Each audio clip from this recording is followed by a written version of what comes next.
Hello, welcome to RPM News Weekly, a roundup of important automotive news that goes behind the headlines. I'm your host, Rich Tabor. The winter weather in Boston may flip-flop between bitter cold 0-degree temperatures and balmy near 60-degree absurdity. But one thing is certain, there's plenty of fun to be had this weekend at the New England International Auto Show at the city's Convention and Exhibition Center, a showcase for all things transportation. This annual event, which runs through Monday, Martin Luther King Day, features more vehicles from worldwide automotive manufacturers than most of us will ever see in a day. Some, including the 2018 Toyota RAV4 Adventure and the redesigned Jeep Wrangler, are making their first public appearances to a large New England audience. This region has proven itself as a place where the all-electric Nissan LEAF does most of its sales, and the automaker is counting on that trend to continue, showing the latest version of the zero-emissions vehicle, complete with its ProPilot Assist suite of near-autonomous driving technologies. Of course, with crossovers dominating the automotive marketplace these days, new entrants in the segment, such as the Mitsubishi Eclipse Cross, hope to make inroads via the auto show's large audience. Meanwhile, exotic performance sports cars like the Aston Martin Vantage seem content to simply tantalize and intoxicate our senses. Interestingly, a mode of transportation much different from these has really captured our attention. Cambridge-based GeoOrbital has taken command of the e-mobility pavilion at the show with their innovative reinvention of the wheel that transforms a standard bicycle into a powerful electric bike in less than a minute. It can be used in lots of other applications as well, from wheelchairs to a three-wheel drive DIY contraption the company lovingly refers to as the Rust Bucket. While at the pre-show event, RPM News did some test driving of a bike board and a big-wheeled bicycle fitted with the GeoOrbital wheel, and had an opportunity to chat with two of the company's founders, Mike Berthoff and David Cohen. Here's what they had to say about their revolutionary product, after which we'll conclude with a montage of clips from the 2018 New England International Auto Show.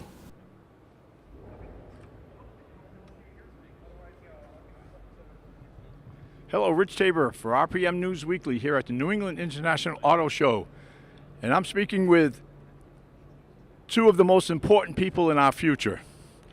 And that would be Mike Berthoff, CEO of GeoOrbital, and his partner, David Cohen, Vice President. How's it going, guys? Good. Great. Nice to see you, Rich. How's it feel to be here at the New England International Auto Show with these bicycles and other modes of transportation, all electric?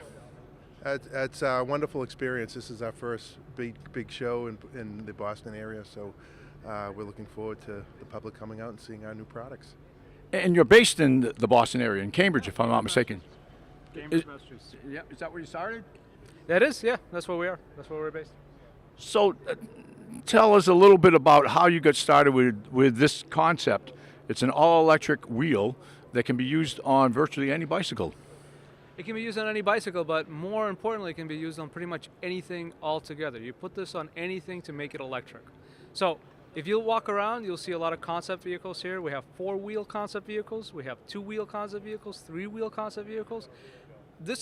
I'd like to think that we're part of the conversation about the future of transportation.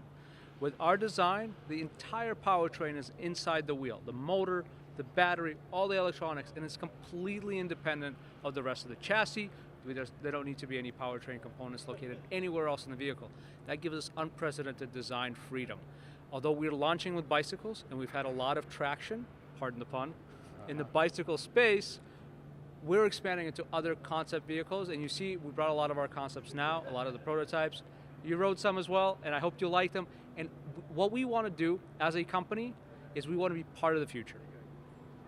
No question. As far as fun goes, and I certainly would advocate for having some fun in our future, the first thing that strikes me when you look at any of the vehicles here is how simplistic the device looks, but how complicated it must be in order to be able to do what it does.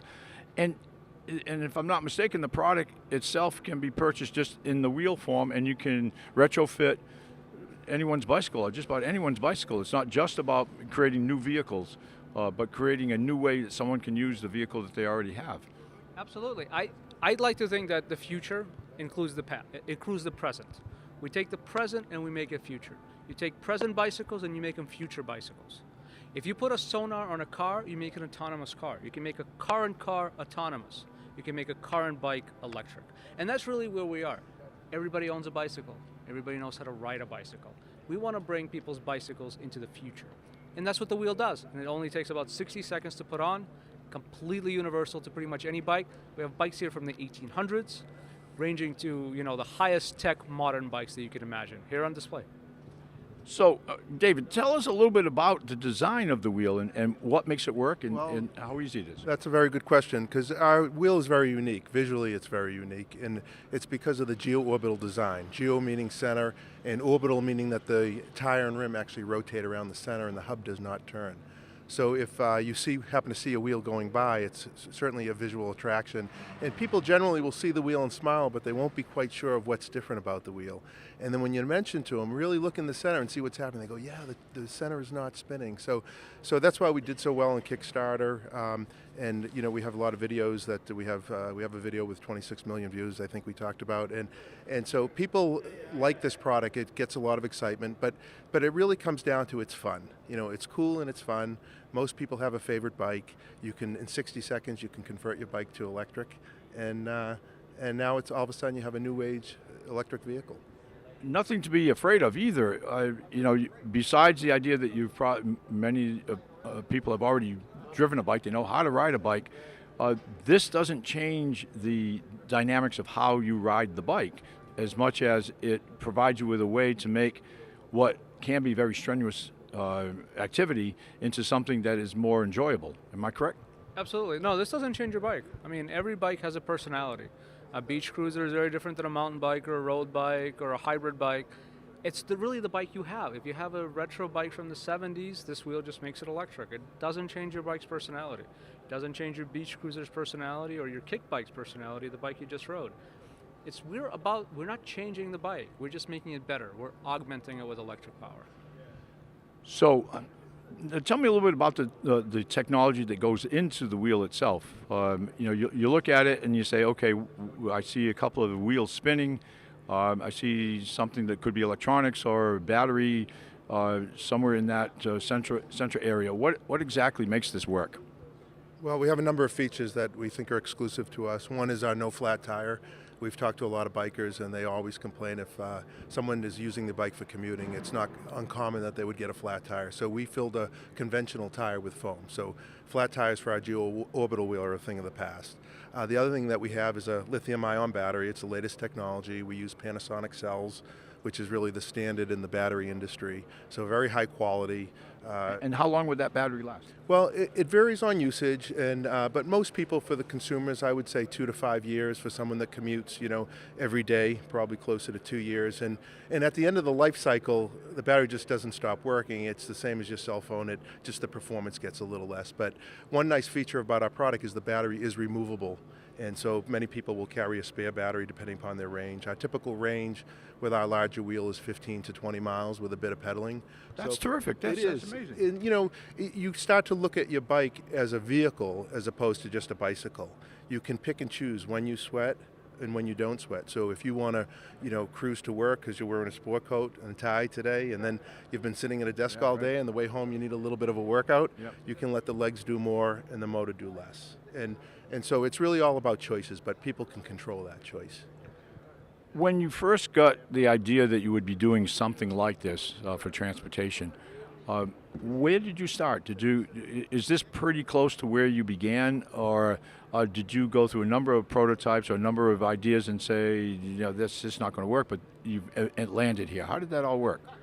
Well, so about 4 years ago, I was running a human resources company, and it was software. I was managing a company that made software. I have no background in engineering, which is a big advantage because I don't know what doesn't work. So I had to discover it. And that discovery process helped me design the first version of this wheel. But I'm not the one who designed the product. Our CTO left SpaceX to actually make this wheel.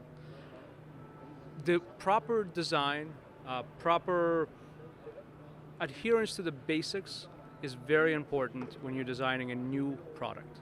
It's a radically different design, it's a radically different product. So the fundamentals need to be right. Conceptually, the idea was mine, and that's because I don't know what doesn't work.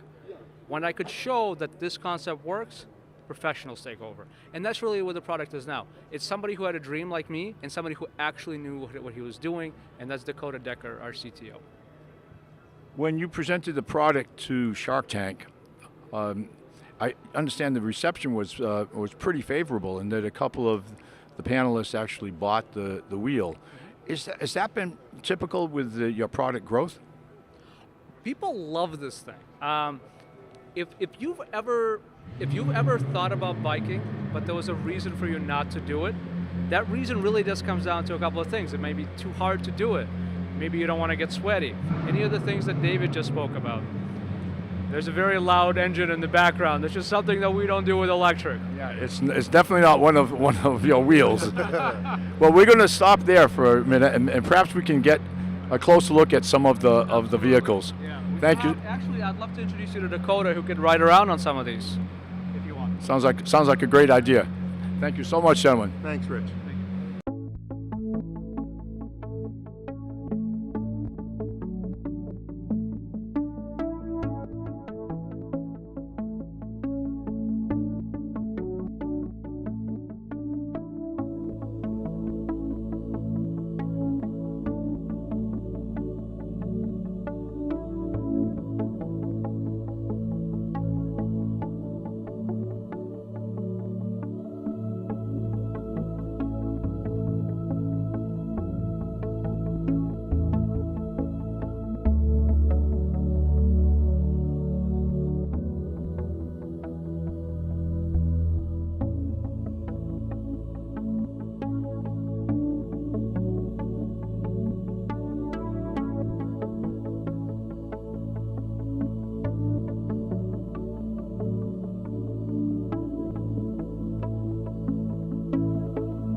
Thank you for watching RPM News Weekly. For more of our automotive news coverage, subscribe to our YouTube channel or go to rpmnewsweekly.com.